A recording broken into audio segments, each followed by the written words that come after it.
Let's go over 3 and 4. Hopefully you've done 3 and 4 already. So let's see, we need to first identify our 1s and 2s. And remember, this is our x and y. This is our x and y. We've talked about this before, right? Let's find our slope. That's the first thing we should probably do. Because we need our slope to use point slope form. So we have m equals our y2 is 10 minus our y1, which is 4, over our x2, which is 3, minus our x1, which is 1. 10 minus 4 is 6, over 3 minus 1 is 2. Our slope is 3. So we know our slope is 3 here. Now all we have to do is use point slope form.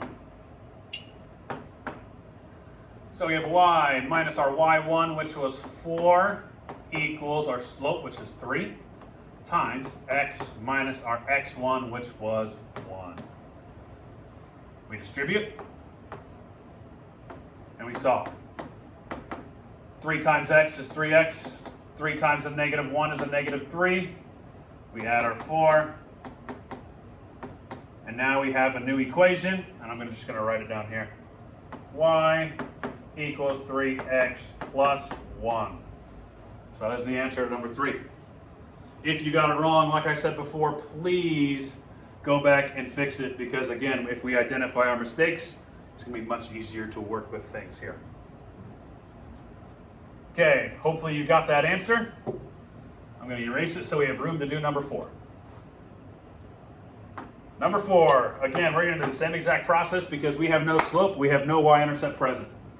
So let's find our slope for number 4. Let's make these our 1s, these are 2s. Our y2 is a negative 4, minus our y1, which is a negative 1, which turns into a plus, over our x2 is 8 minus a negative 4, which also turns to a plus. So let's think about it here.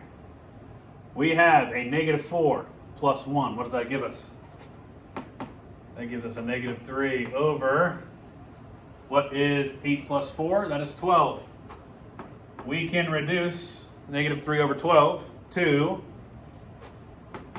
negative 1/4. So our slope for this line is negative 1/4. Now all we have to do is put it in slope or point slope form, and then back into slope intercept form, and we will have it.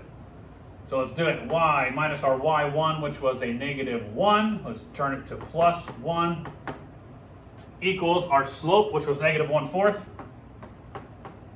times x minus our x1, which was a negative 4. So that's going to change to a positive 4. Okay, all we got to do now, we distribute.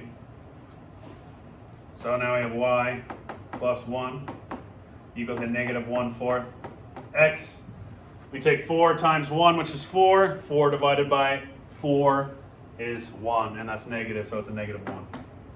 Now we have to get y by itself still.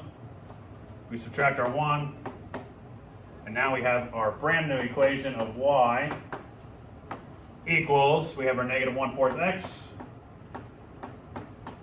and negative 1 minus 1 is a negative 2. There we go. That's what we're trying to get to. We're trying to get to slope intercept form every single time because we know for sure that is a linear equation. If there is a slope and we can put it in a linear equation like this, it is a straight line. That's what we want.